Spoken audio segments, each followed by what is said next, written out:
Yo, welcome back, ladies and gentlemen. We're in there, baby. In there like swimwear. Futures look a tad sad. Just a tad. Oh.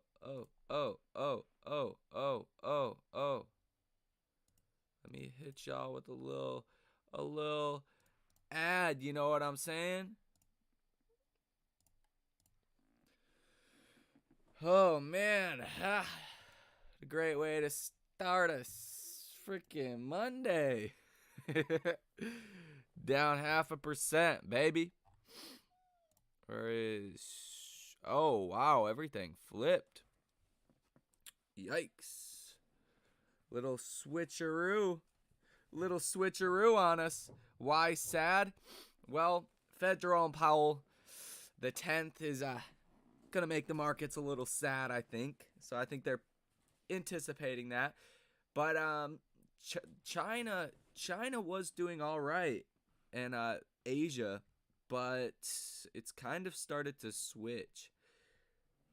China was up over 2%, 2.3%. Now they've come down quite substantially.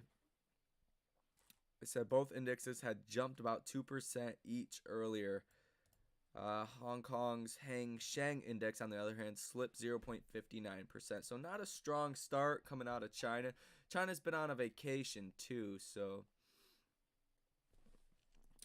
But Fed Jerome Powell, that's the key. And then we do have a lot of earnings.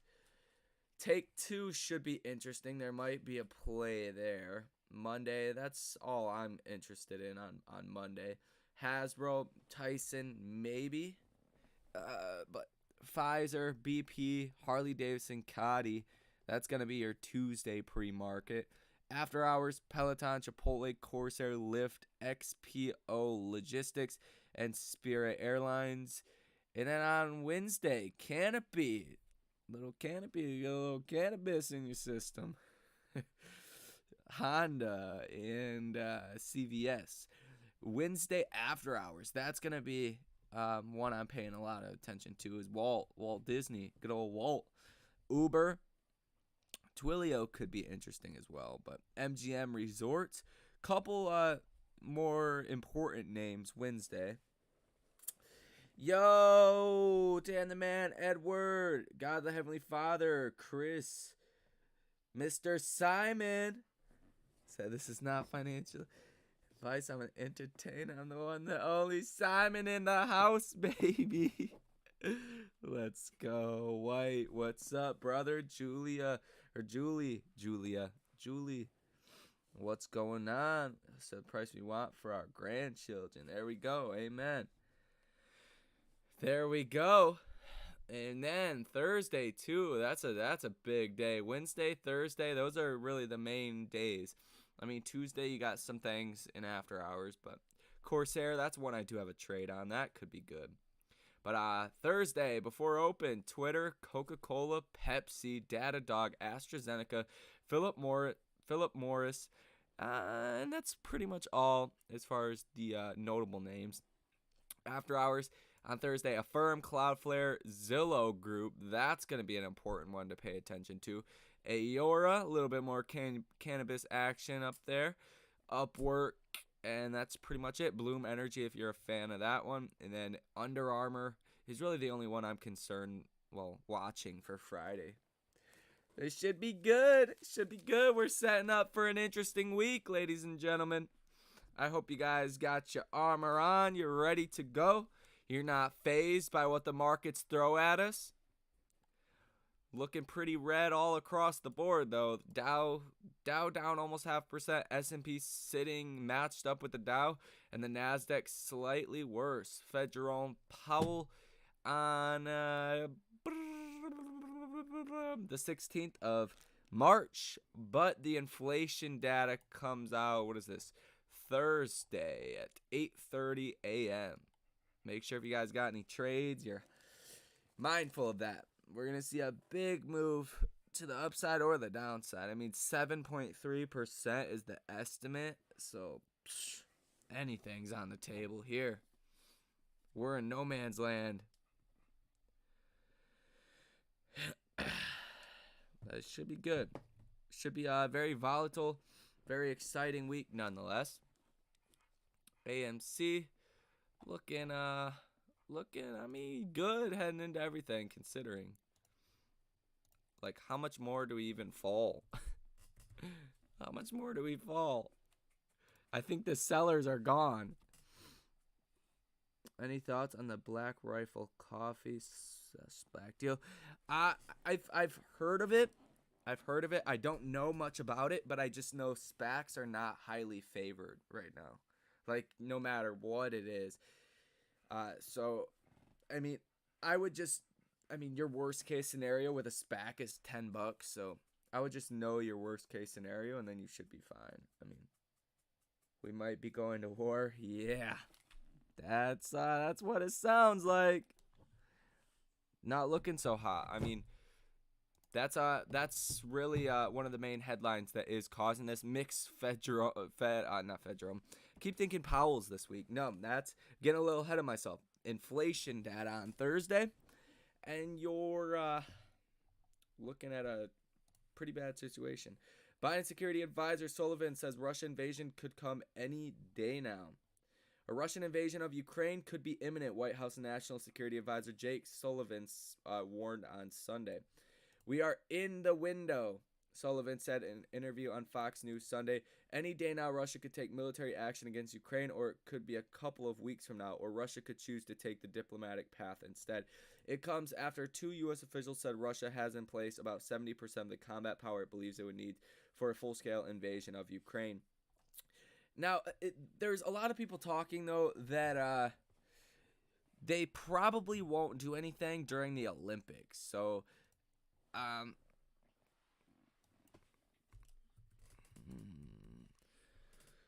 believe that ends. When do the Olympics end?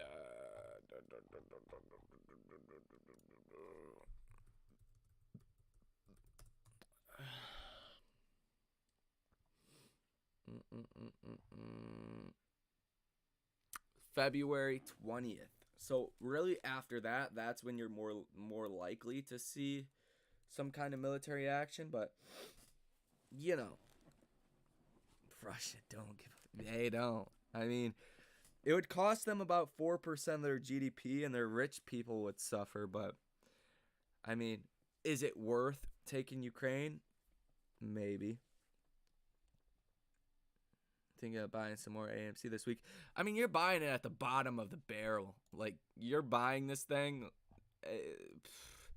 Like, what? I don't think anybody would have predicted this. I mean, to happen in the broad markets as fast as it has happened, and the uncertainty all at once. But to still be at these levels, I think it makes a lot of sense on a fundamental basis. I think a short squeeze at this point is a cherry on top. Ready to ride, baby. Vlog in the house. Turn off Ray De Niro. Or Tony De Niro. I don't know who that is.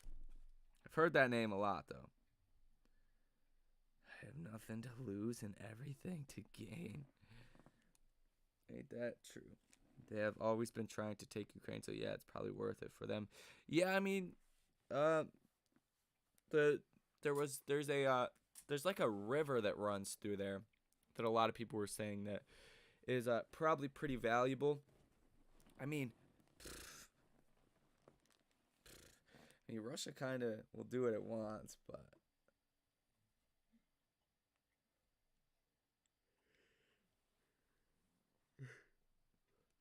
I say just let them vote. Let them vote. If they want, then just let them vote and do what they want. Hello, Dawn Riders. Glad to be here. We fly at dawn. That's the hope. That's the hope. Unless, I mean, if Russia does invade Ukraine, you're looking at a huge down day in the markets. Whenever that does happen. Probably not like tonight, but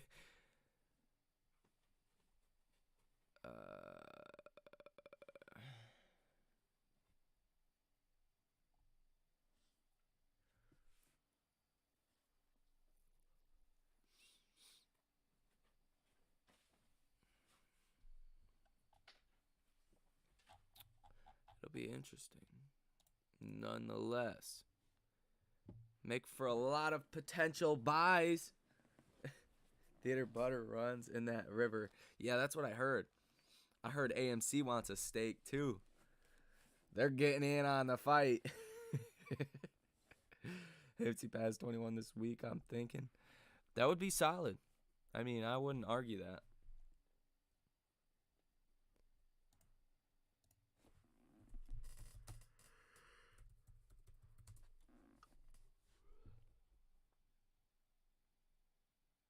They just need more movies to come out.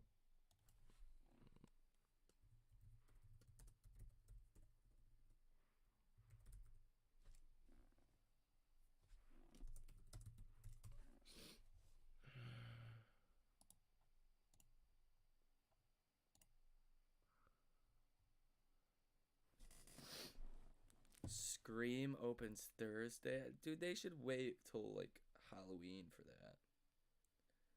I feel like.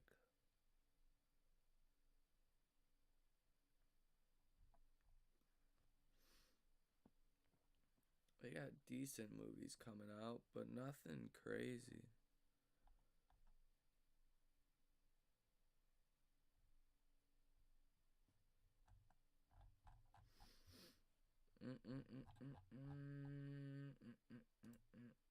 What's the first big one though? Uncharted, maybe?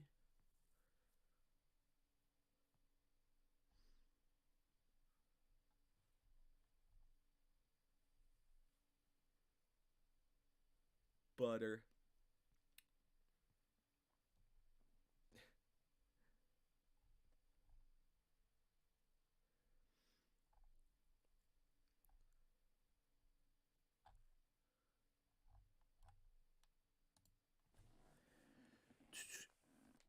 Do you think stocks will be green tomorrow? It's very possible. We have a really red pre-market, and then the market's open, and stocks just rally. I mean, that's happened a lot recently. Wouldn't surprise me. But futures are down. I mean, we're not indicating a green day, at least a green open. But I mean, you can get pump faked in the mornings. You could think, hey, look, the markets are going to be down. Like the other day, we were down. I mean, this has happened so much. We'll be down 1 to 1.5% and recover by the end of the day positive. Like, so that's that.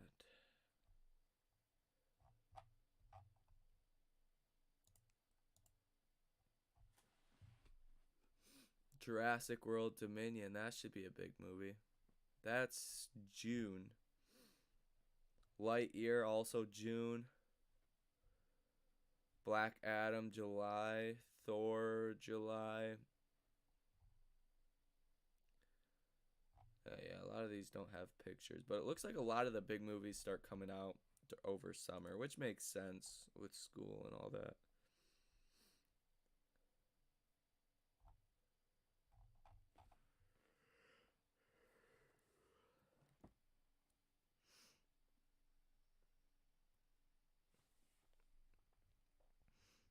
And the margins tanks, could that push margin calls? Oh yeah.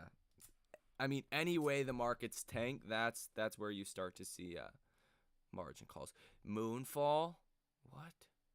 This movie's out? Wow.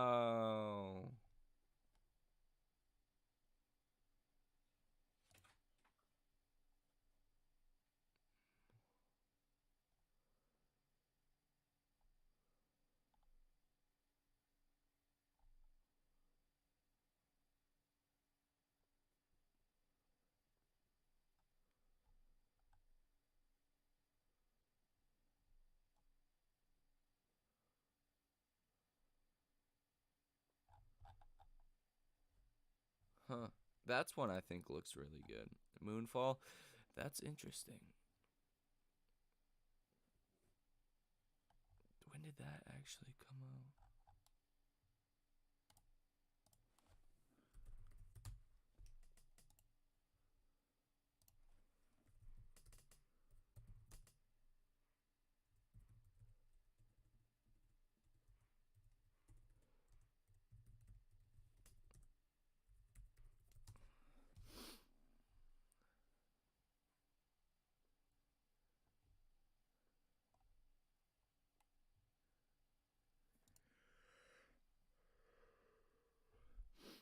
As Moonfall crumbles. Oh, that's not good.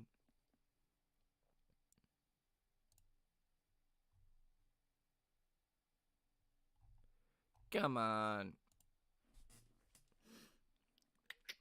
Where do you get the hat, bro? Share the love. Amazon.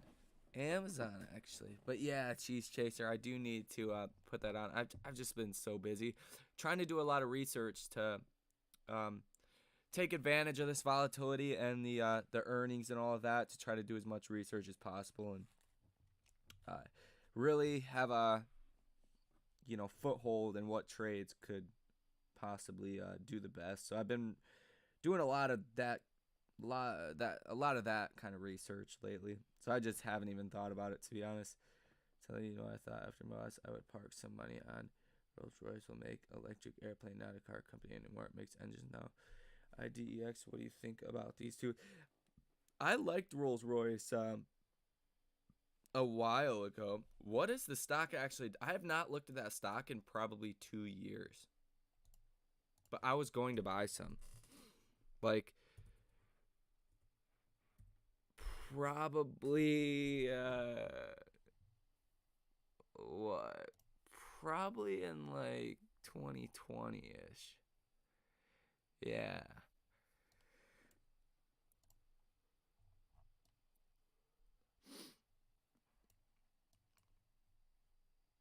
I mean, it's cheap if I'm looking at the right one, Rolls-Royce Holdings.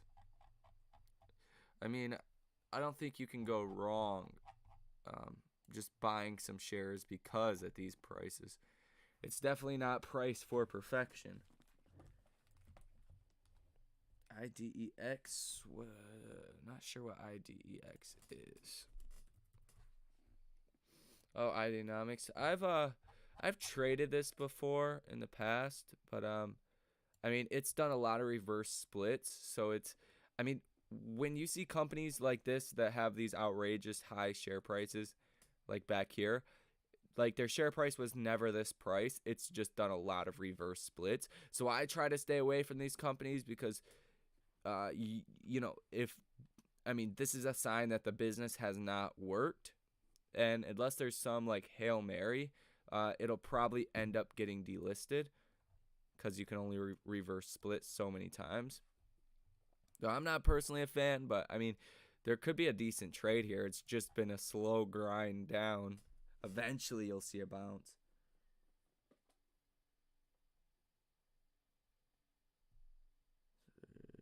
Any more institutions pick up AMC? Oh, yeah, let's check that out, actually.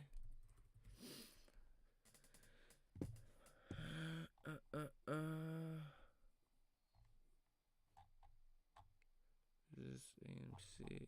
Let's go ahead and refresh it.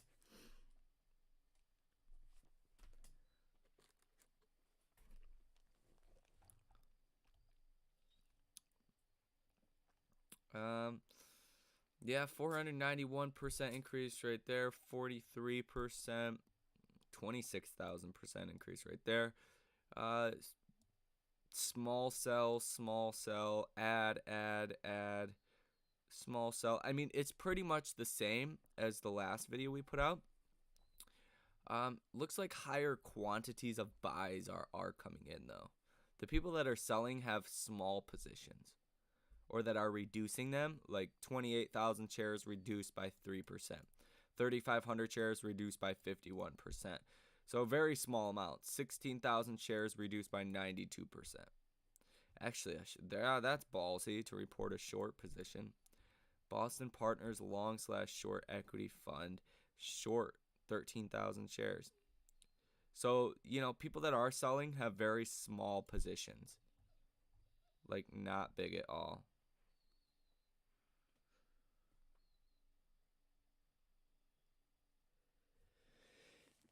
I mean, in your videos you keep asking us how many stocks we have. Have you told us how many you have? I probably have before. But I honestly don't know the exact number. I know it's over 1,000, like less than 2,000, somewhere in there, because I have it in multiple portfolios. And yeah, I mean, I own a lot of.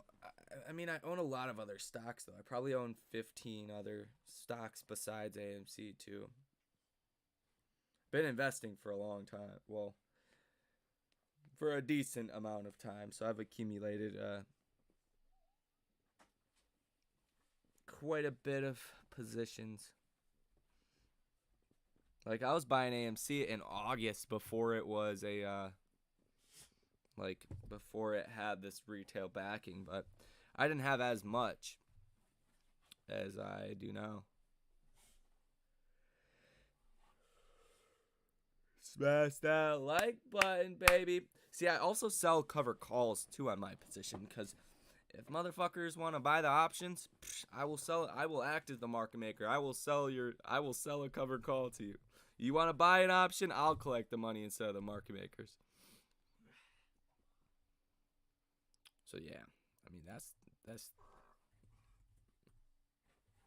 but it's not for everybody. If every IDX was different, but yeah, IDX I mean, stocks when they're beat down like that, I wouldn't put a huge amount into them because your risk to reward, you definitely have more risk with a stock that has, over the course of, how long have they been public? Since 2002, right? If they haven't had success in that area, they must have a lot of debt. If they don't, I would be wondering why they don't have a lot of debt. Or it's probably not a large market cap though.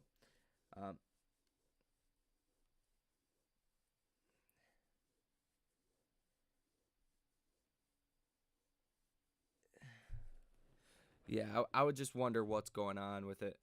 I mean, I would, buy 100 shares, 200 shares. It's $1. Spend 100, 200, 300 bucks.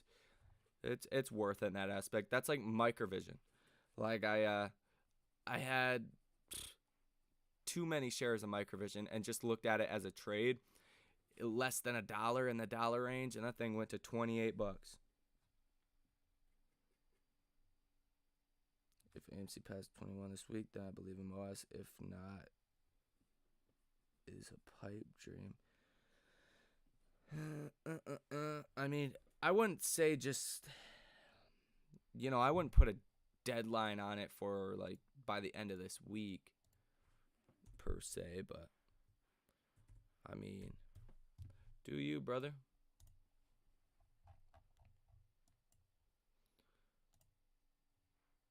Futures coming up a little bit. I have only like 500 AMC shares, but it's what I'm comfortable with. I also have a lot of other stocks and crypto. I stay diversified. Exactly. I think that's what most people should do, because odds are if you're invested, you're probably, you should be invested for a while,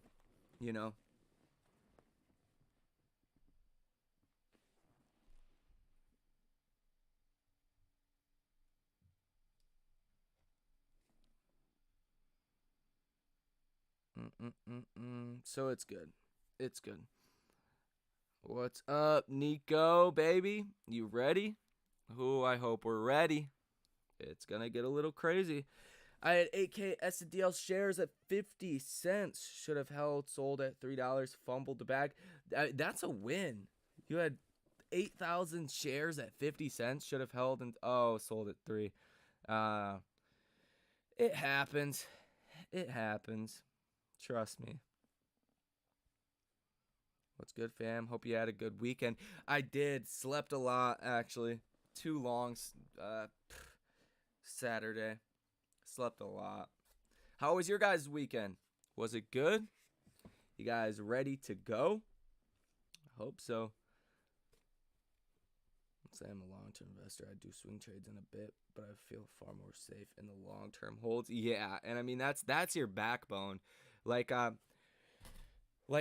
when there's not times of super high volatility like this, I've been taking a little bit bigger trades now.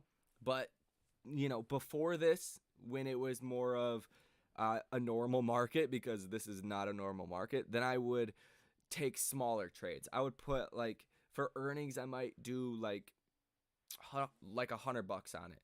You know, now I'll trade a lot, make contracts free, and then hold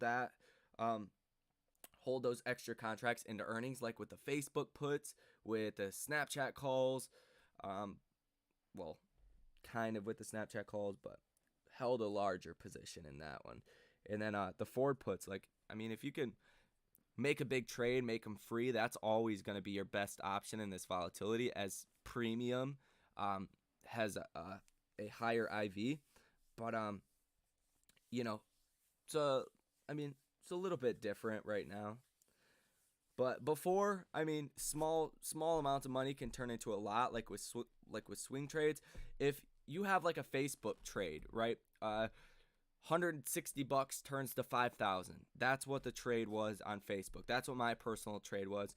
Some people in the trading community did a little bit different trades, but still, you know, $100 to 5,000 or 60 to 3,000, right?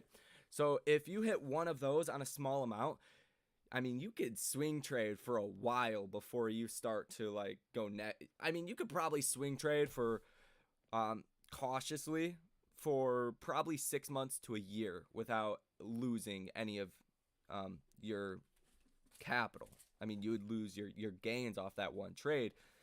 But, I mean, it's very fun right now.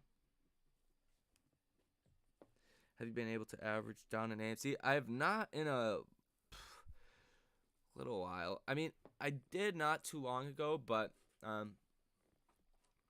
I definitely want to before earnings, because I think the stock's priced for its worst case scenario.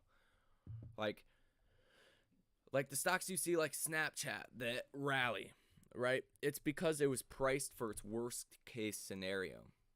If it's way up here like Facebook was, then there's a lot of meat on the bone for the stock to fall. You know, when it's sitting up here close to these highs, you have to have a really good earnings to not fall through the floor. If you're already at the floor, like Snapchat was at $24, it's really hard to drop it under that unless there's just something that is horrific on earnings. And Facebook had horrific earnings, just terrible. I mean, they're like every aspect of Facebook earnings were terrible. People that are bulls, like have been Facebook bulls for a long time, are not buying the dip in Facebook. You know, and I think AMC's a different story at this point. I think the fundamentals are obviously improving, and 2022 is going to be probably the highest profit year AMC has ever seen. So, I do want to average down before earnings. I mean, AMC is my largest loss in my portfolio, so if that says anything, I'm here with you guys. Trust me. Thank God it's Sunday. Yeah, I love I never thought I'd say that, but the weekdays. I just love the markets. It's so fun. Fun weekend, me and the girl always having fun. There you go, brother. The fun happened. Finally down to the low 20s in average, but used to be mid 40s. Yeah. Yeah, it can be real good. Average down right now. That's for sure.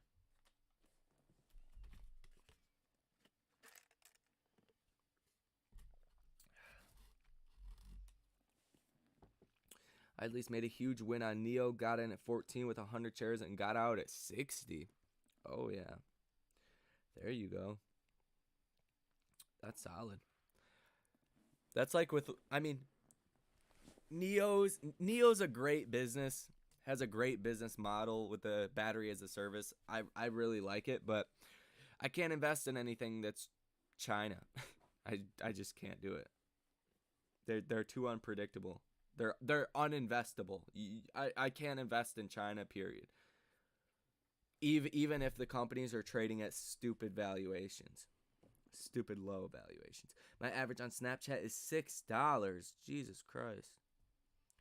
My average is like 30, 34, 30. Maybe it's like 32 now. I don't think MLS will happen, but I think AMC will be more of a gradual rise in price that could take a year or two. More managed, I would say, because there is not enough money to cover the shorts. Yeah, I could agree with that. I mean, it's hard to say how long it'll take. I think when the markets bottom and you do get a catalyst, which there was a catalyst with Bed Bath & Beyond. I don't know if it'll translate into AMC or GameStop going up, but Bed Bath & Beyond announced over this weekend that they're going to buy $1 billion of stock back, but on an accelerated basis. So they're going to start pretty much immediately buying back stock. So I don't know if that'll translate into AMC or GameStop popping. I wouldn't go out on a limb and say that, but possible. I'm holding on to $20 calls for 3/18. I'm down a good bit. What's your thoughts? I mean, not a lot of time. Just I hope you kept it small. If you didn't keep it small, then you can do what's called rolling it over. So you could sell out of the March 18th and then go out to like July and buy more. So you're kind of taking a little bit of a loss, rolling that over, giving yourself more time to eventually see the rally. I mean, not financial advice, but I mean, that's my thoughts on it. I think buying the shares is a lot safer because you just never know. And realistically, we've seen bullish reactions on AMC earnings, every earnings besides the last one, right? So back here, you've seen a rally after earnings. Back here, you've seen a big rally after earnings. About a month after is when you tend to rally. And then right here, you've seen a rally. The last earnings, we did not. We've seen the stock fall. So I think people tend to forget since, January of 2021, over the past year, 3 out of 4 earnings have produced a positive reaction after. So I think especially now, it's really priced at the worst case scenario. Like even back here at $30 a share, like this was not even priced for the worst case scenario at all, and the stock still rallied. So depending on what is said, could be really good. I wouldn't get too discouraged off of it, but I would definitely roll them over, me personally.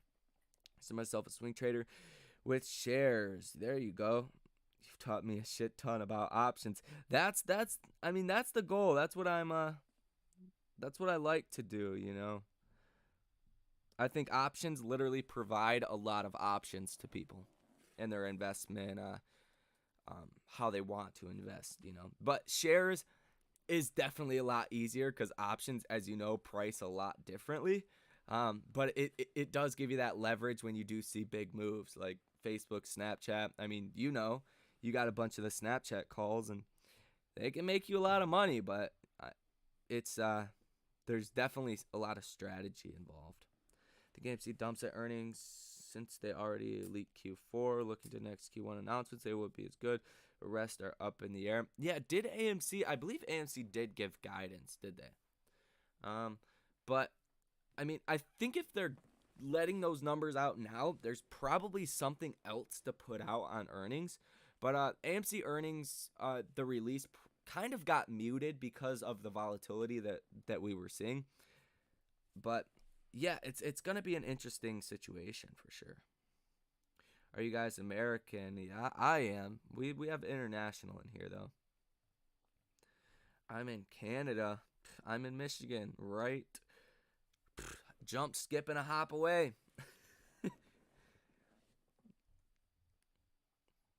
Yo, TCI, what's your take on Joe Rogan and Spotify issue?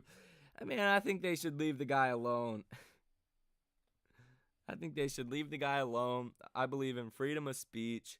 People should be able to make their own judgments, you know. Like, I think the government thinks people are stupider than they actually are. Like, come on now. I don't want to get all political here, talk vaccines or anything, but people know. Some people take it to the extreme, but I mean, to censor somebody and do all that, I'm not a fan of that. I'm a fan of capitalism, working your way to the top. I'm a fan of freedom of speech. So I mean, I personally don't agree with it, but it's starting to affect my pay. I work construction downtown. Oh, jeez.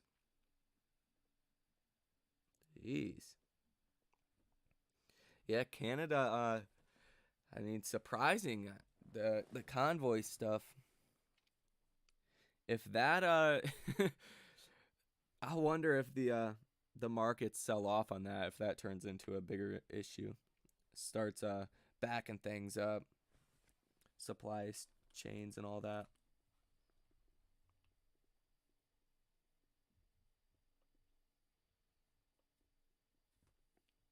Me too. I work in the coal, but I'm starting to have enough. Happy about the protests and all. Like, the people can feel free. Yeah, I mean, leave it to Canada to organize a large protest like that. I feel like other than storming the Capitol, Americans really don't want to do that. I mean, I seen that it was the largest convoy protest ever. I'm like, geez.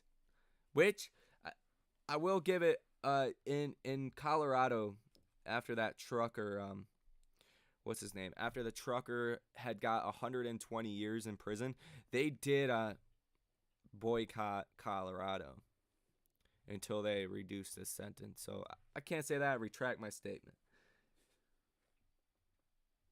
Joe Rogan can't lie to me. Only the government can. Joe Rogan is the cool guy. Yeah, I think Joe Rogan's cool. I think he's right. I mean, I think he's in the middle. Like he doesn't really, from what I've seen, he doesn't really take a side. He'll make comments to both aisles of the party, you know, that are negative or positive. But he's more of a listen to the experts, the facts, and whatnot. From what I've seen, I mean, I don't watch every podcast, but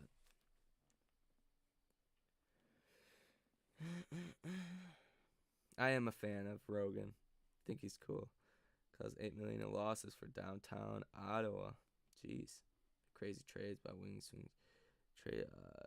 winging trading shares such as ORF, AMC multiple times, and FAMI. Yeah, I mean, you are a beast from what I've seen. Not gonna lie. Like, I'm buying this, and it hits. So good job, Nico.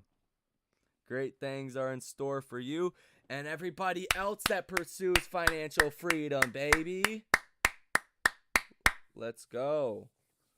Not everybody is in here doing what you guys are doing. You guys are the select few. Huge UFC fan. Oh, that's funny. Yeah, I am a huge UFC fan too. I remember watching a fight when I was, man, I must have been like 6 or 7. Pretty young, maybe older, but it feels like I was really young. Watching a fight, and this was like one of the first times I really got into UFC. I remember I was sitting in bed with my dad. We were watching it, and it was Forrest Griffin. They were going at it, and his whole face was just red. His whole face was bloody. These motherfuckers would not give up. I'm like, this is cool. I've been a fan ever since. Trump or Biden? I mean, I'm more of a middle person, to be 100% honest. Like, I believe in freedom of speech, freedom to choose. I believe in capitalism.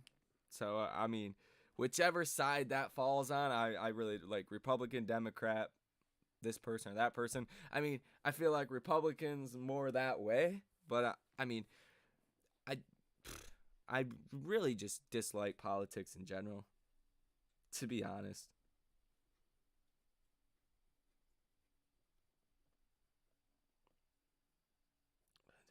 I'm super pumped for this weekend. Oh yeah. Yeah, my uncle, he actually gets all the pay-per-view fight, like literally every single one. He buys them. He's open-minded and inquisitive. Yeah. Like if you guys have not seen Joe Rogan, the episode with Elon, go watch that. I think the second one, maybe it was the one where they were smoking, but either one, and you're just like, geez, like Elon just, that motherfucker is too smart. I've done swing trades, but never used technical analysis. Went off emotion in the market about stock in my gut. I mean, that is part of it. I mean, not necessarily emotions, but you definitely have to choose a side, right? You could play things on both directions, which is best right now when there's a lot of volatility.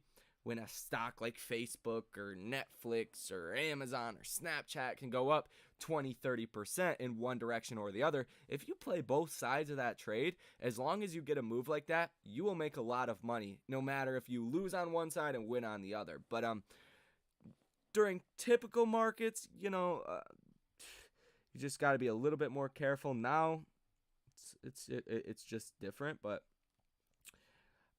I'm not a huge fan of technicals, especially in a very volatile market where CPI is going to move the stock. It doesn't matter how the stock looks on a technical basis heading into CPI. If CPI is super bad, the market's going to sell off that stock no matter what kind of technical outlook it has, right? So, I mean, technicals, just not a huge fan. Like support, resistance, moving averages, things like that. But when you want to get super complicated with it, in this market, it doesn't work. Hit the like button if you support TCI. Yeah, hit the like button. Don't short the like button. We are here chasing a dream, trying to make a better life and retire before 40. Amen. See, the funny thing is, people say they want to retire. People say they want to retire, but like odds are you won't retire. Like even when you can, you'll just love doing it that you won't retire. Like you'll take time off, but like retire, nah. But to have the freedom to do what you want to do, that's what has always driven me. Ended up 140% for the year. Jeez, you beat the best hedge fund. You should be proud. You're a huge fan. That's awesome, bro. Oh, yeah, heard that. What do you think about those frequent pushes to keep switching brokers? I think they all suck. I think people don't really realize in aggregate, in a total, like the sum of retail investors, that the biggest thing that hurts AMC is actually the brokers lending out shares. I've been saying this forever, and I know some other people have said it as well. But, payment for order flow, all of that is second in line compared to lending out shares multiple times over and over again. Like I would much rather use a broker that, in theory, I don't know, I can't choose which brokers, but do this or don't. I would, in theory, much rather use a broker that used payment for order flow but didn't lend out shares like as much compared to a broker that didn't use payment for order flow that lent out your stock 3-4 times over and over again. That's going to hurt the movement more than anything. So I don't think it really matters in the same way of what what people think, but UFC fighter Conor McGregor, bro. He's a UFC fighter, right? I don't watch it as much now as I used to, but and that one guy's a badass. What's his name? He's got a really strange name.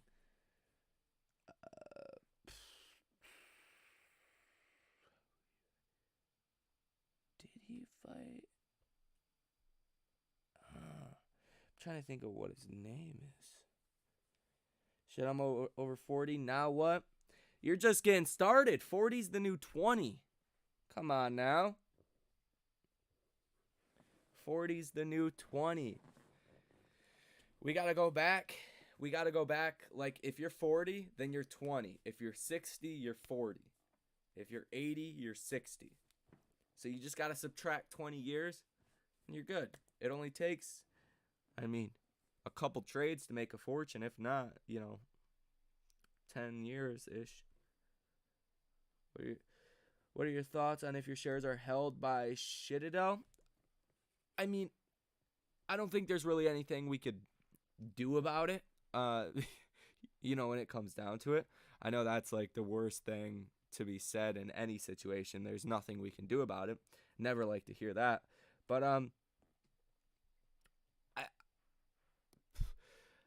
I mean, I don't really think our shares are held by Citadel.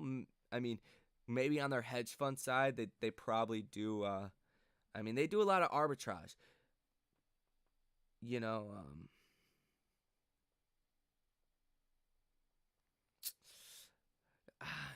Tough one though.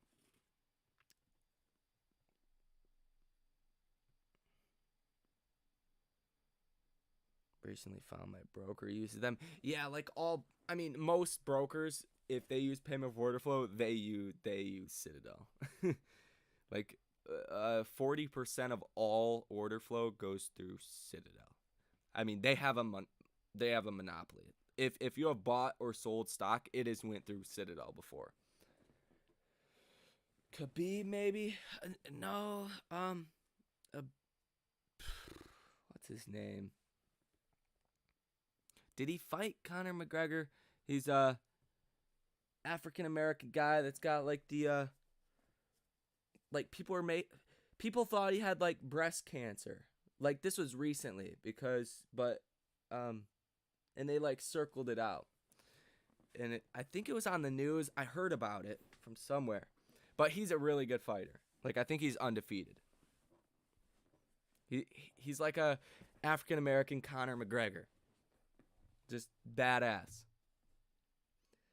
Said to pick kids up from work. You got kids in work, baby. Woo!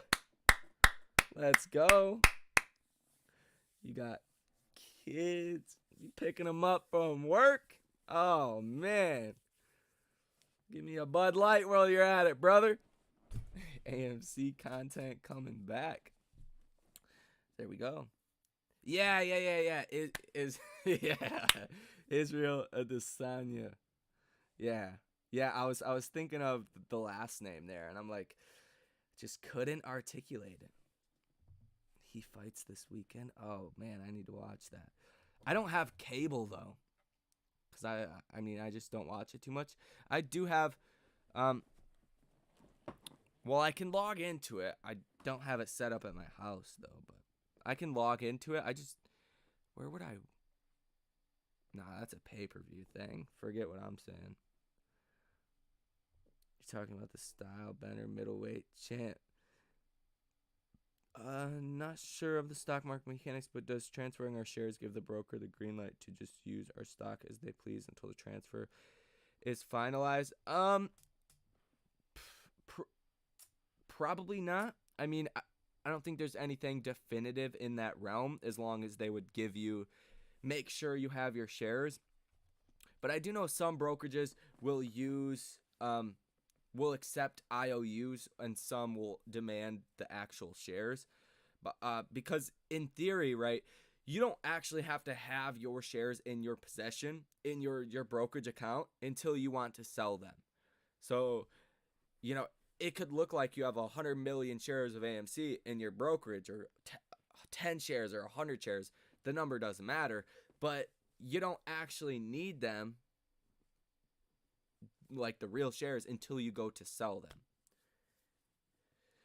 Then that's where, in theory, if we have a bunch of shares, say, floats 513 million shares, let's say we have 2 billion shares in our brokerage accounts, in institutional brokerage accounts, basically 2 billion shares have a claim to them, then that's where you start to get into an issue of, if a lot of people tried to sell at once, where would the shares come from?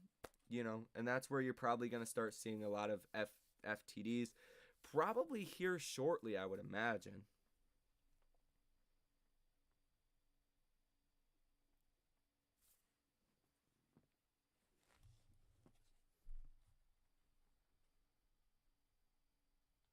Heard that was from shooting steroids in pec muscle. Already grabbed 2, brother. Yeah, I something. Well, like 20% of males have like breast, like half developed breasts. So I thought that's what it was. Not sure. Which I was surprised when I heard that. But I'll still be listening, BRB. Damn, new Instagram picture, you could see it. 89 a year, then 50 for fight. Yeah, it's not terrible. Think about Sundial after the squeeze if it's not delisted this week and merger goes through. The merger goes through.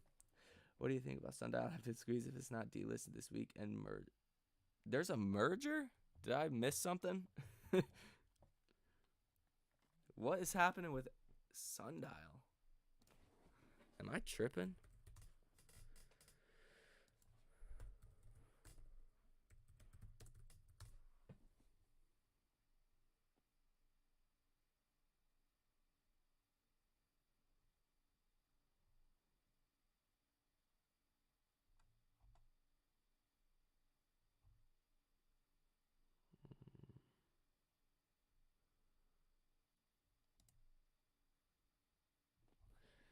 Can a buyout? Is it a merger or a buyout?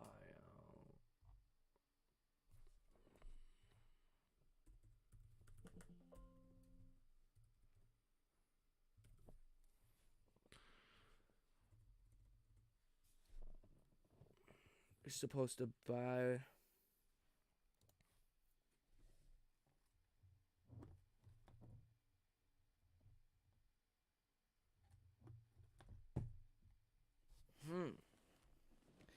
Interesting.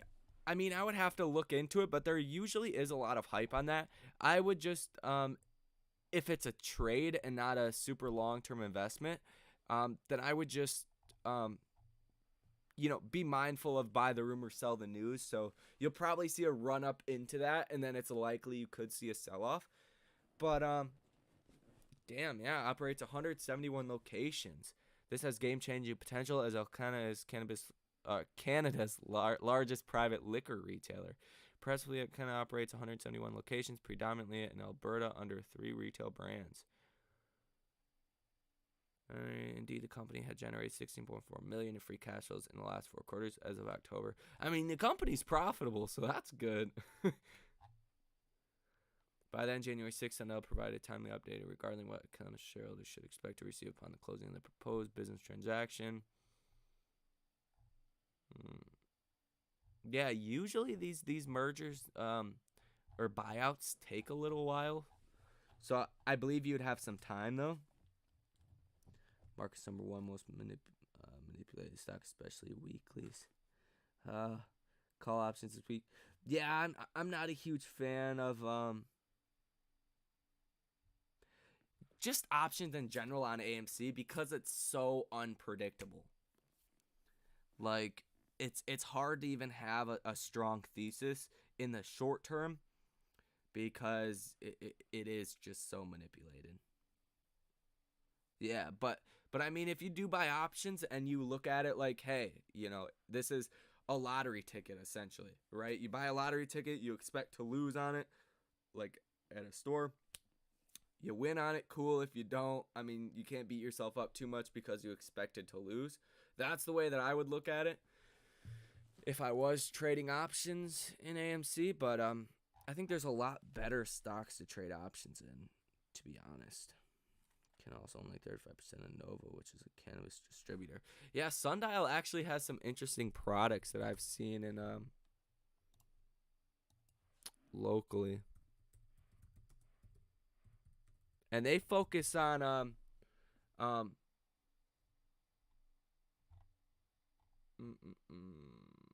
just gotta go to the website, huh?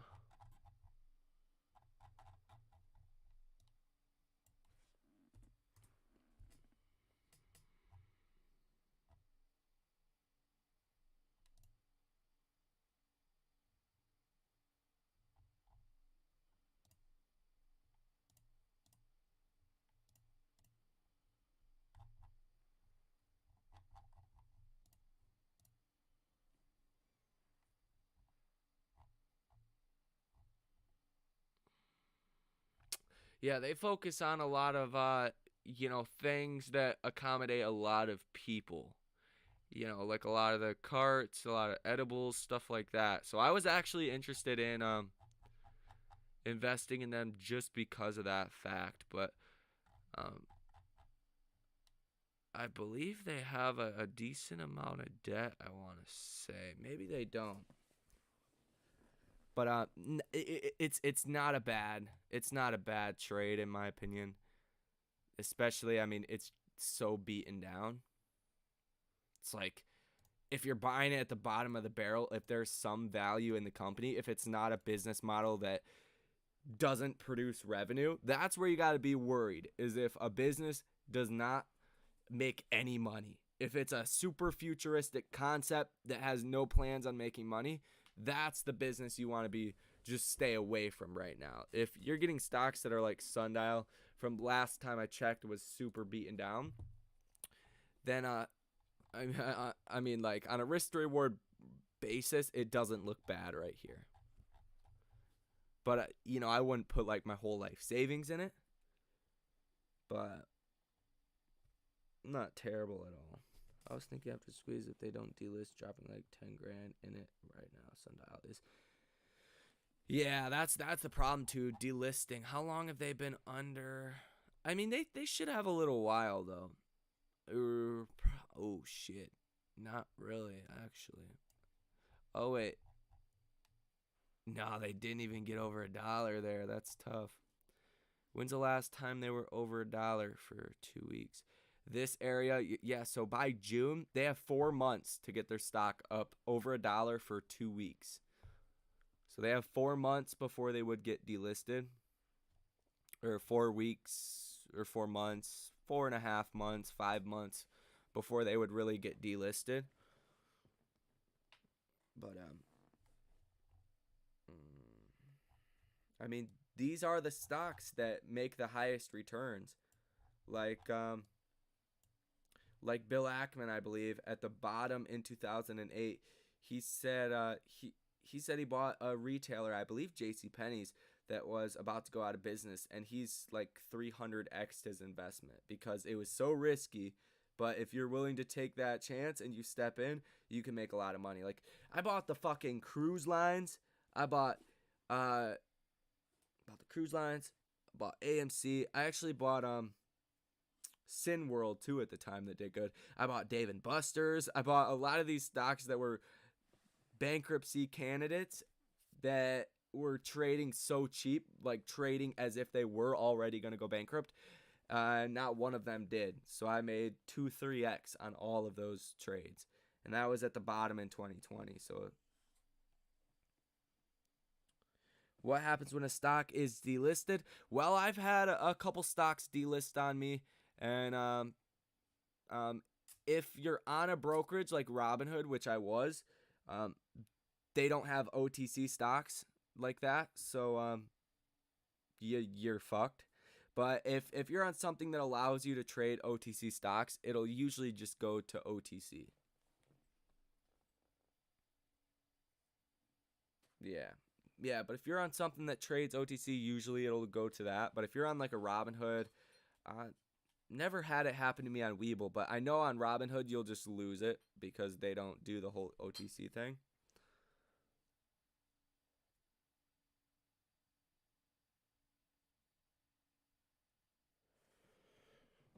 Yeah, so it's good. It's good. It's real good. I might actually pick up a couple shares just because. Well, like, I mean, put in $200. That's like an option that never expires unless it delists. The worst case scenario, you lose 200. If it goes back to $2, you make what, 800? Not bad. Does Fidelity do OTC? I believe so. I want to say so. I know Webull does. I know like Thinkorswim does. I believe TD Ameritrade does. I think Fidelity does. They have a lot of money. Hope they buy back. Yeah, I mean, that's an option. But, you know, they can always do a reverse split if that would get authorized. Which I don't believe they've done too many.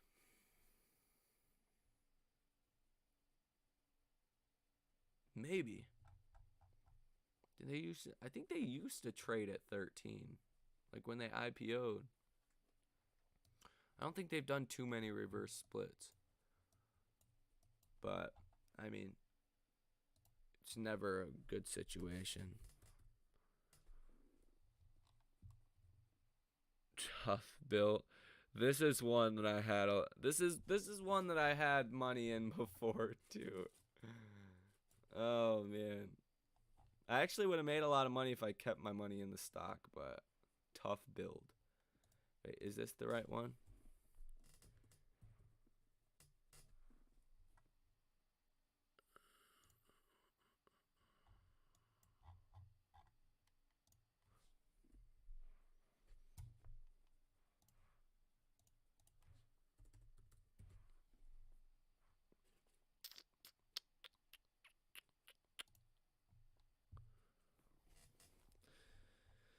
Yeah, I used to own this stock.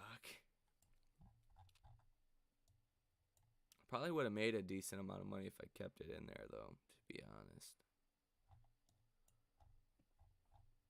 Jeez. A lot of just the small and mid cap stocks are super attractive right now. OTC is over the counter. That's what it stands for. Over the counter. Short squeeze is coming. Hey, have some big options.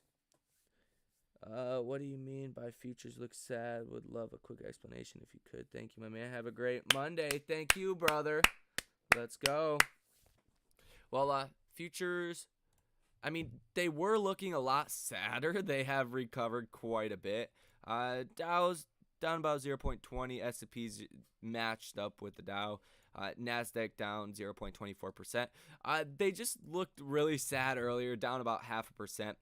I mean, we did get the news that, which is not really news. We've heard this headline many times about, where is it? Biden Security Advisor Sullivan says Russian invasion could come any day now. We pretty much get this every other day. This same headline that spooks the markets over and over again. You also seen Asia markets that were doing a lot better when markets first opened. Two of these indexes were up over 2%. Now none of them are, and they've all, I mean, the Japan markets are down almost 1%. So things didn't look as good when I started the stream. Now they're looking a little bit better. But let me ask you, what kind of options do you have?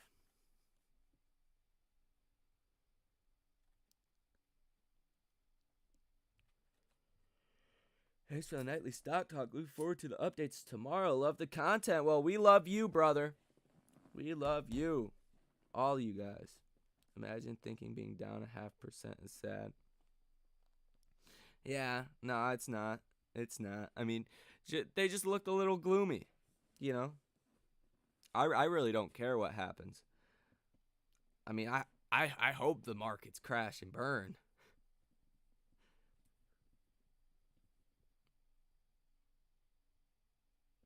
I hope it'll, I mean, it's not good for older people that need their money to like retire, but for me personally, I mean, I hope the markets go to 2020 levels. I will refinance every rental property I own.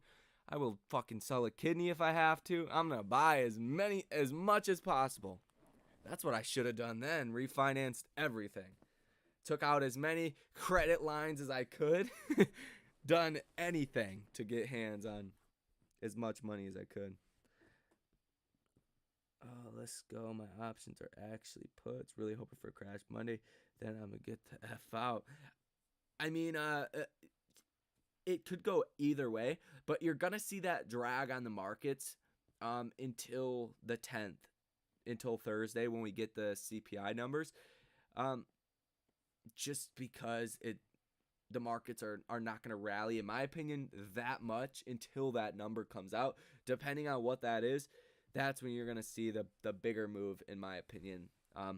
But not financial advice. What I would do if you have a large position is if you have profits in your options, say 20, 30, 40, 50%, then you could sell out enough to get your initial investment back and then hold the options for free. That's a good thing to do with shares as well. Like if you guys are swing traders in shares, it's never a bad idea if you buy 100 shares of a stock, that if you get a good win, even 10, 20, 30, 40, 50%, sell out enough to get your initial investment back and then just keep the free shares. I mean, they never expire. Options, the worst case scenario in that aspect is you lose your gain, but you protected your capital. And you could do that over and over again. Whereas you get a trade like Facebook, where we did that in the trading community, and you get a huge win, and that can make up for 100 options that expire worthless, your profit, or sell a couple, keep a couple, get some profits. That's what I would do, just because this market could go either way. And it really comes down to the large stocks like Apple, Microsoft, Amazon, Google at this point. The stocks that have not fallen as much. I mean, Apple is like the only chart you can look at. When I did look at this, I believe Thursday or Friday, that is actually positive in the last 3 months. Apple is positive 12% in the last 3 months. Nothing else is like that. And when you're actually watching the charts, it's kind of ridiculous. But literally on the 1 minute candlestick charts, if the SPY goes down, Apple goes down. But Apple will usually front run the SPY. So if Apple goes down, a couple seconds later, SPY goes down just as much. Same thing to the upside as well. So, that's how I like to trade this, because I think it's going to take a lot of fear to drive down Apple, which is single-handedly holding the markets, just carrying it through the trenches of war right now. That's it. Like, if you could imagine a battlefield of, like, these stocks are dropping like flies and fucking Apple's running with the fucking commander-in-chief on his back, fucking trudging through bullets and shit. That's what's going on. So when that guy goes, the markets go. But what's going to cause Apple to fall? It's going to be a lot of fear. It's going to have to be some big catalyst. Russian invasion. It's going to have to be... GDP slowing down in a substantial way, inflation going through the roof, something along those lines, and that's what's going to drive down the markets in a substantial way. Like, it's kind of ridiculous, honestly. Like, why? Doesn't make sense to me. I personally would not be a buyer of Apple right now. I'm not the biggest fan in general, because they're so consumer driven. People are not going to have as much money in 2022 as they did in the last 2 years. So Apple's earnings will take a slump, I think, more than like a Microsoft or more than something else. But that's more along my thesis of the markets crashing later in 2022. I put out a video over the weekend that was going over the timeline here of a market crash that involves the Fed's tightening cycle, that involves when people's extra money like stimulus, tax returns will be gone, and when Jerome Powell will likely U-turn because that growth has slowed down so much. And that's looking like September-ish. You're probably going to see a 0.5% rate hike in March, 0.25% in March, 0.25% in May, and then in June you're probably going to see a 0.5%, and then another 0.5% in July, and then the economy's probably going to be slowed down to the extent people start to talk about a possible recession, spending slows down, hopefully inflation comes down, and then that's when Fed Jerome Powell will likely U-turn on us in September and say, hey, we're going to back off, and that's when the markets rally again. But in the meantime, really from that first 50% rate hike, probably in June through September is when I personally expect to see the next big rally or possibly MOAS with AMC. That's my timeline. That's the way that I like to think about it, because the Fed controls all market cycles. The Fed is also responsible for inflation historically. I mean, in the last 2 years, I would personally blame the government more than anything because they gave out all the free money. The Fed didn't help there, But when it comes down to it, the Fed causes markets to crash, and they reverse the market crash. Like in March of 2020, reverse the crash. In 2008, the Fed came in and said, hey, we will do whatever we have to do. Here's $1 trillion we're willing to throw at the markets. We will support the markets. And the markets slowly started to rally. In 2020, they said they'll just print as much money as they have to support the market. So that's why everything rallied back. It wasn't because COVID was gone or businesses would be fine. It's because the Fed said, hey, we're not going to let things get that bad. So, once that growth slows down, once things like that start to happen, that's going to be later, second half of the year, June through September. That's when you're going to see the U-turn. And just the Fed saying, hey, we're going to stop raising rates. We're just going to hold off, hit the brakes. We've done enough for now. That's when the markets rally in a substantial way. So in the meantime, I would, I think I could say this is a recommendation because I think this is a very sound investment practices, but to accumulate as much cash as possible in this time period. Feel free to buy stocks. I've been buying stocks, buy AMC, buy whatever you guys want. They're trading at really good discounts, but I do think that next leg down is definitely coming. I think you could compare this to probably 2018, 2019 when it comes down to it, of what we're likely to see, right? Because if we pull this out to back here, just take a look at what we're seeing right now. We're seeing the down move, we're seeing the up move, and we'll likely see a move back down, this W shape. All market crashes besides really 2020 was a W shape. 2020 was just fucking shit hit the fan and everybody's gonna die and people wanted to sell stocks. But see, W formations, and then the markets finally go lower. And then same thing over here, little weird W's. Like you can literally see a W right here. Down, up, down, down. And that was 2018. This is probably what the markets are going to look like. If I were to imagine, this is how I would draw the markets for 2022. And this was from October 2018 until December 2018, but I think it's going to be on a longer time frame. This was kind of fast in the grand scope of things. 2 months, that's a pretty fast crash. But this was all due to the Fed. 2019 was also due to the Fed. Well, this was really beginning 2018, and this was really leading into 2019. So, it's all of 2018, this was all due to the Fed. And 2018 was a crazy year, nonetheless. Down, just traded sideways forever. But look, this is like an M shape, though. Up, down, you guys get the idea. M, W, whatever. And then, and these look exactly the same right here and right here. Yeah, this is probably gonna be what 2022 looks like. If this is the beginning, January of 2018, and we're in this phase right now, that's probably what to expect. Like, it wouldn't surprise me if this chart is exactly the same, besides the crash coming like September, maybe October, this crash. But Fed comes in, says, hey, we'll stop raising rates as aggressively. We were wrong. Markets rallied again. So it's going to be one of these kind of years. But just accumulate as much cash as possible. I think that's the best thing people could do right now. Please just trade blue chip stocks and use your brains. Where's big money in globally? Blue chip stocks, not SPACs. That myself. Yeah, there is value. See, that's the thing, though. Like, there is value in SPACs. There is value in other things. And it comes down to human psychology, right? Because you just said that. All of the money is in blue chip stocks. If you're buying your Apples, your Microsofts right now, that's not a good strategy. Not a good strategy because they are in favor. You want to buy stocks that are not in favor right now. That's like during, early 2021.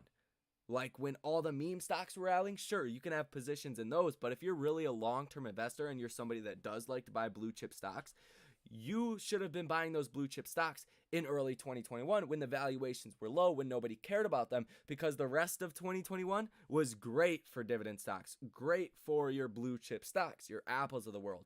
Now when everything else is down, like Square, down 65% from its highs, you best believe I'm buying as much Square as possible, as well as PayPal, right? And those are not really your blue chip stocks. So, that's human psychology, is rush to the safest area of the market, but that will actually hurt your returns a lot compared to somebody that takes advantage of market cycles. Because right now, it's small and mid-cap stocks. Make sure you're not buying dog shit, which AMC used to be dog shit. Now it's not dog shit. Now they're actually producing a profit, and they are producing, this is going to be their best year, I believe, personally, as far as profits is concerned, in probably all of their history, at least their recent history, being AMC. So,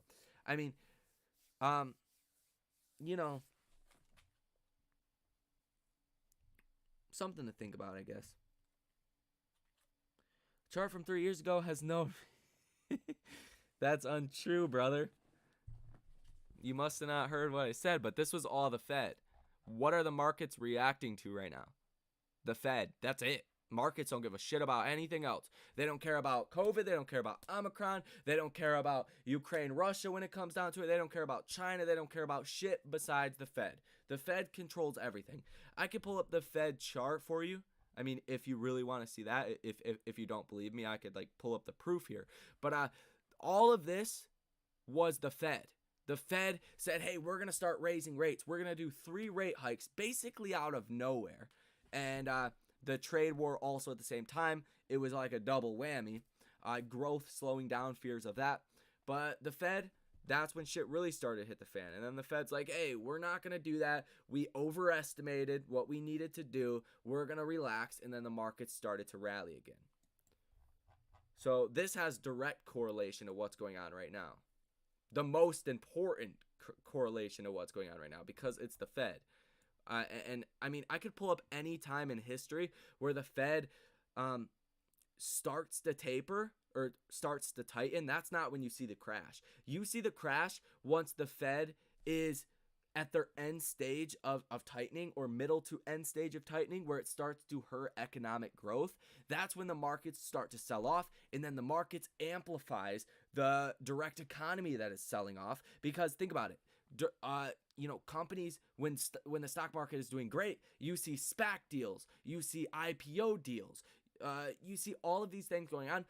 Companies are not IPOing right now when the markets are up and down, up and down, up and down. You've seen almost a record low amount of IPOs for the first 5 weeks or so of 2022. Nobody wants to IPO because their stock's going to drop 50% the next 2 weeks, right? So that starts to hurt the real economy, the amount of money that companies get to grow, as well as, you got to remember, the stock market is only used for companies to grow their business, to issue more shares. Companies are not going to be able to issue more shares, take that capital from the equity markets and grow their real life business, because the prices of their stocks have all fallen dramatically. So you got to think about, it does affect the real economy, as well as people that are retiring. If you just lost, during these crashes, if you just lost 30, 40, 50% of your net worth, and now stocks that pay dividends are like, hey, we might not be able to pay this large dividend. We might have to cut our dividend because our growth is slowing down, because the economy is slowing down. That's why the Fed has to step in, and that's why this is so relevant. So hopefully you just got a huge economic lesson in about 5 minutes. Sorry for rambling too much, but it is very important. And when anybody says it's not important, I don't know. I don't know. It's of the utmost importance. That's what directs the markets, and that's what also plays into AMC. Because at the same time, when the markets are booming, when you've seen a market that has never, besides twice, went under its 100-day moving average in the last 2 years, you don't see shorts be in a situation where they're forced to cover. Because all shorts know that a stock goes up and then it violently comes back down, right? Besides, AMC, GameStop, they're really the outliers here, where they went up, they came down, but not quite, to their levels they were at. Besides pretty much right now, we're kind of getting down to those levels on some of the meme stocks, AMC, GameStop, getting down to those levels, not quite there, but at the same time is shorts, they don't want to cover at the top. Who the fuck wants to cover when your stock just went from 15 to 300? Like in this case of GameStop, the only shorts that were forced to cover were the ones that were super over leveraged. Everybody ganged up on AMC and GameStop then. More so GameStop. They ganged up on it. Same thing with AMC, but the stock from 2 to 20, it only went up 10x. There was a certain cap on how far it could go because there was more shares outstanding than GameStop. But anyways, in the case of a short squeeze in general, stocks go up, come straight back down 99% of the time. A short seller is not going to cover at the top unless they absolutely have to. So there's no way to get the shorts to cover unless liquidity is drained. There's a couple ways that happens, like the transparency rule that we're about to get. That puts pressure on the shorts. Margin requirements, which we've been getting a lot of those that are, intraday margin calls. You know about all of this. We went over it for the last year, essentially. All of that helps, but it doesn't do anything until the markets fall.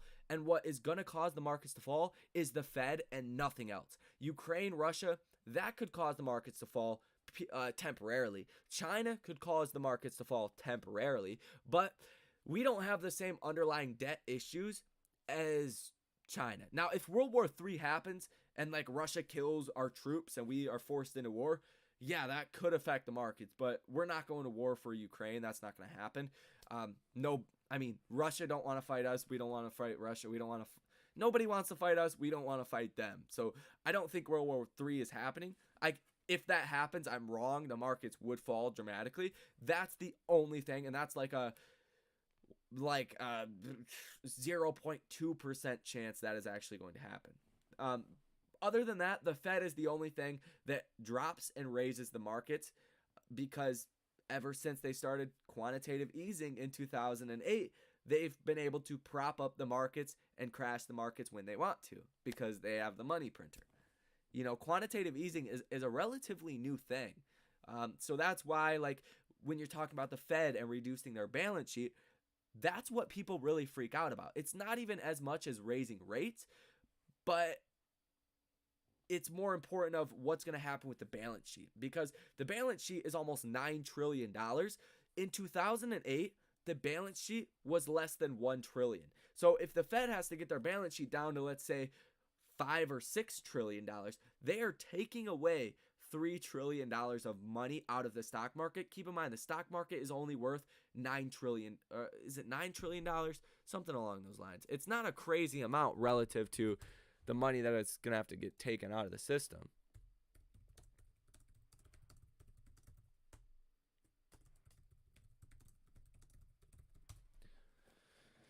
$26.2 trillion. So that's what is that? Over 10% of all the money getting taken out of the stock market, roughly. So that has a big influence. People know what to expect when rates go up 0.25%, 0.5%. We've seen that the last 100 years. They've been doing that, 70 years. So people know what to expect when you're talking about raising rates, not the balance sheet. And that's what really freaks out markets right now. And that's going to play into raising rates and all that. But the Fed will ultimately U-turn, but they're going to cause the markets to slump substantially before that happens. They've said they don't care what happens to the stock market. The Fed has said this. They don't care what happens to the markets as long as it does not start to affect the real economy. The stock market going down only affects the real economy when it goes down dramatically for a decent period of time. Like March of 2020, like that wasn't even enough time to cause economic effects. COVID caused economic effects. So they did what they had to prevent a long-term downtrend, if you will, or a long-term economic consequence. But as far as right now, you're going to have an economic contraction because we had an economic expansion, and it always goes like that. If you see an expansion too fast, you see an a contraction shortly thereafter, like we are right now, about 2-3 years after, you will see a contraction of some sorts. Depending on what that is, how big that is, that's going to determine a lot, as well as inflation. If inflation stays high, the Fed has no choice here. I mean, the Fed, they're not going to be able to do anything to save the markets if inflation keeps going up. But yeah, that was a long ass rant. Man, why you gotta do me like that, brother? Damn it. You just got me.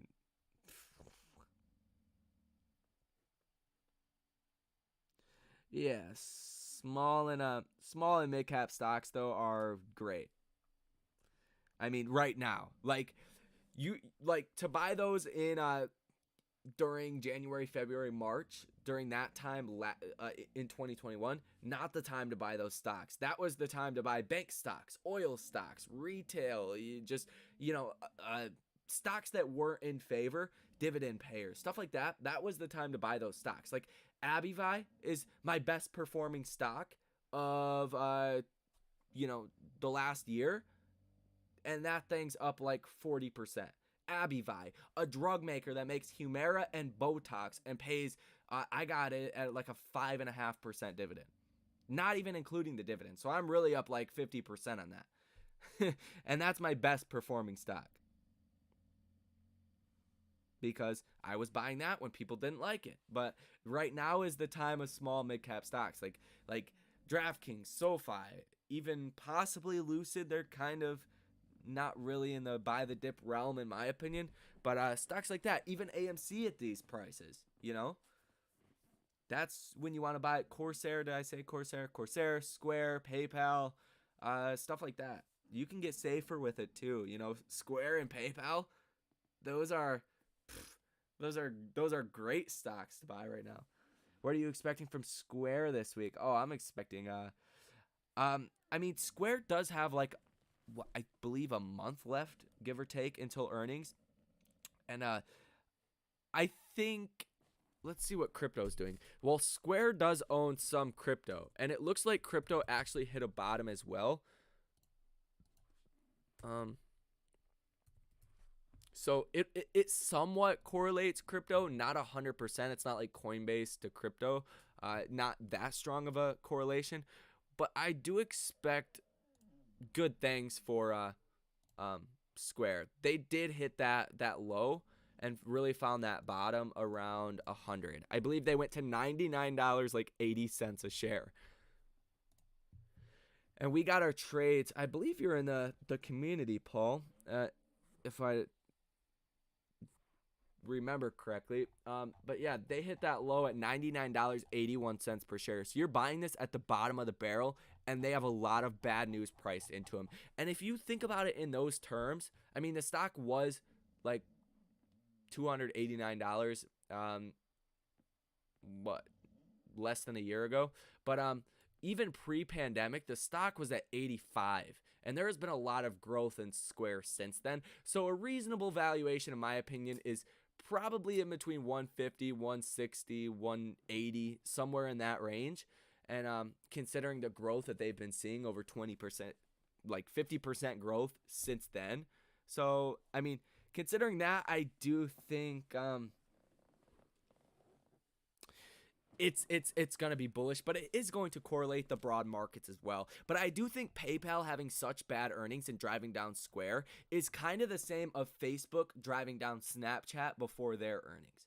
Right? When that sympathy trade is so hard, like PayPal dropped 25%, Square dropped like 25% over the course of like the following 3 days after PayPal's earnings. So, and that was the same thing as Facebook dropping 25% and Snapchat dropped 23% the next day. And then Snapchat rallied 60%. Now, I don't expect Square to rally 60%, but I do think a good 20%, if they announce something good, is not off the table when you're at the bottom of the barrel right here. So over this week,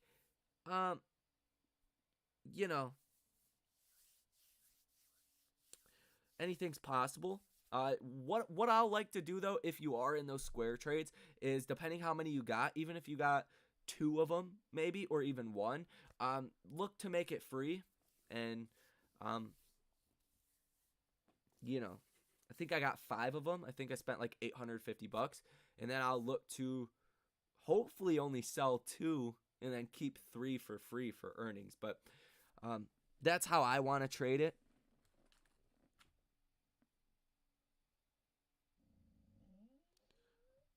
Why do you AMC YouTubers always copy what Lou said like it's real? What are you talking about? What are you talking about? XX Wolverine, what about Lou? You lost me. I have no idea what you're talking about. I went to Lucid's main factory a couple months ago. Place is ramping up for production big time. Oh, I'm a big fan of Lucid. I mean, Lucid, I do still have a gain in Lucid. I went big on Lucid too, like relative to one of my portfolios. I was up over 100. I was up like 150%, but I sold covered calls instead. So I got almost 100% of my initial investment back by selling those covered calls. But I didn't have to sell my stock. So I put like $7,000 into Lucid in September. It went up over 100% to like the mid 50s, and then I sold $65 covered calls for like $1,700 a piece, and then collected most of my initial investment back, and now they're only worth like $100. So you know, I don't have any plans on selling Lucid at all, but yeah, I think Lucid's a good one for the long term for sure. What up, what up? Ready for this week? Looking at the Discord watch list. The TA, let's fucking go. Thanks, TCI. Thank you, brother. Thank all you guys for being here. It's a good time. It's a good time. We always run over the time. I love doing the lives. Yeah, Lucid for the long run. Yeah, the valuation is definitely stretchy. So if it doesn't perform up to par with, I mean, the growth rates that they're trying to do, I believe it's $21.5 billion or $22.5 billion of revenue by 2025. If they start to slow down and say, hey, you know, maybe we're projecting 20 billion, 10% less, the markets are going to be pretty unforgiving in this environment, but I generally expect good things. By 2025 would not surprise me. $22 billion of revenue if Lucid's trading, I mean, at $150, $200 a share wouldn't surprise me at all, because we're so early in the S curve of EV growth and expansion. We're so early.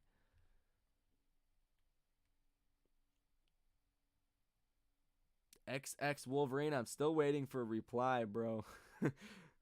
Like, what did Lou say? Not trying to. I'm not trying to, David Johnson.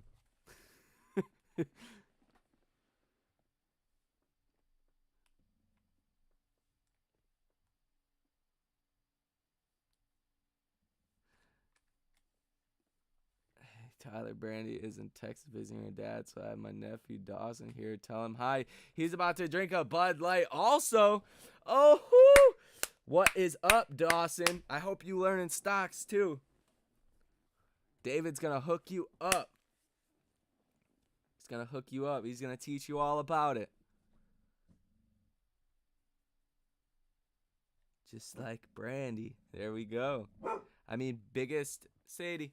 Biggest Sadie. Sadie. Biggest thing if Sadie.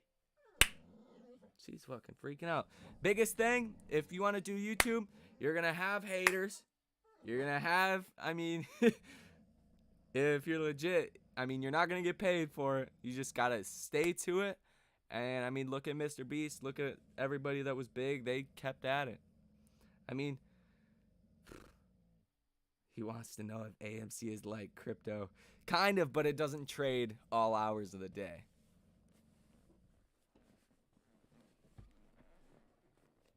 Crypto's, I mean, for the long term, really, I mean, blockchain technology is crazy. Some people say 180,000 by 2030 per Ethereum. It's like, what? I could see it though. Kenny G is knocking on your door. Oh man. Probably. He's like, you want to track my plane? Fucker. I got you. Fucking Russia at the door. Putin. I'm man. Wouldn't surprise me. China, Putin, Biden supporters, or Kenny to all be at the door. Like, any one of those would not surprise me. I'd be like, yeah, I had that coming. I've talked enough shit. Take a look at IONQ chart. Hey, thanks for the good vibes. Keep it up, bro. You too. Let's go, baby. Let's go. Thank you. Appreciate you. IONX. Yeah, I seen that comment earlier. My apologies. Oh, what the heck? That's interesting. I mean, it does look good. It's above its 20-day simple moving average. I mean, it's above its what is that? It's 200-day moving average as well. Like that looks solid. If you're looking at it on a technical basis, I would just see if it can remain above that 200-day simple moving average. And I mean, it looks really good in that aspect. If you see a up day tomorrow or a consolidation day and you don't break under that 200-day moving average, I mean, it looks like your next stops, the top end band of this Bollinger Band, as well as the 100-day moving average at like 15 a share. That actually does look really good as far as the charts. MACD's bullish, volume picking up a little bit, but relatively, I mean, low. If you do get people that start to actually like FOMO buy into it, it could be really, really good. He just wonders because crypto has kicked his ass. Yeah, crypto. Ethereum Classic has whooped my ass too.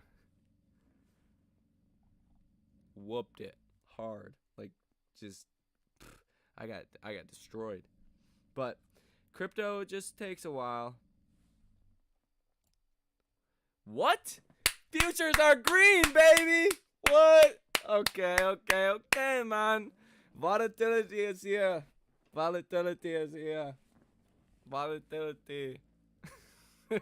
Fucking volatility, man. Oh my God. Even in the futures. That's crazy. Down 0.5%. Now Nasdaq's up 0.07%. What? And then we'll probably open up and we're down like 2% during last squeeze. Yeah, those low volume stocks are really attractive for squeezes. Oh, your name is IONQ. Oh my gosh. INQ rocket ship. I respect the name. Classic when it was 74. Oh, that was a solid move, huh? That was a solid one. All right, guys, I'm going to get off. Jeez, futures are ripping. What the hell is going on? What's happening with Asia? Yeah, they're really not doing anything. Japan market's recovering a little bit. Is there any news behind that, though? Crypto might be bringing the futures up, actually. They feed off each other hard.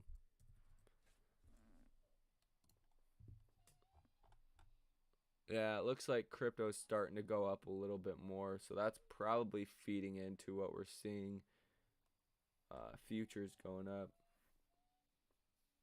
Do you think this is finally the end of the hedge funds and short sellers after they burned down that TD Ameritrade building to hide their illegal activities? I mean, somebody's definitely looking into that, for sure. Working in Iowa. Easy $4,000 on that one. There you go. Don't say get off and clap your hands, man. Why not? Why not? We're excited. That's good. Everything. Yeah, Shiba. A lot of cryptos are just straight up.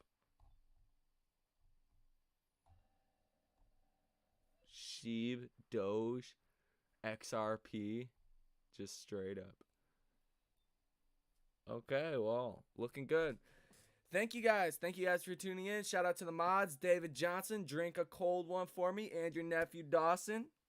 You know, lock it down. Get the long term. Get the AMC. Get some crypto. Get some blue chips. Some dividends. Some, some options in there. Some covered calls. Some spreads. There's a lot to do out there, but not financial advice anyway. So thank you guys for tuning in. Shout out to the mods, like I said. Shout out to everybody that hit that donate button, which was only Henry Lipscomb. I apologize if I butchered that, but appreciate you, brother.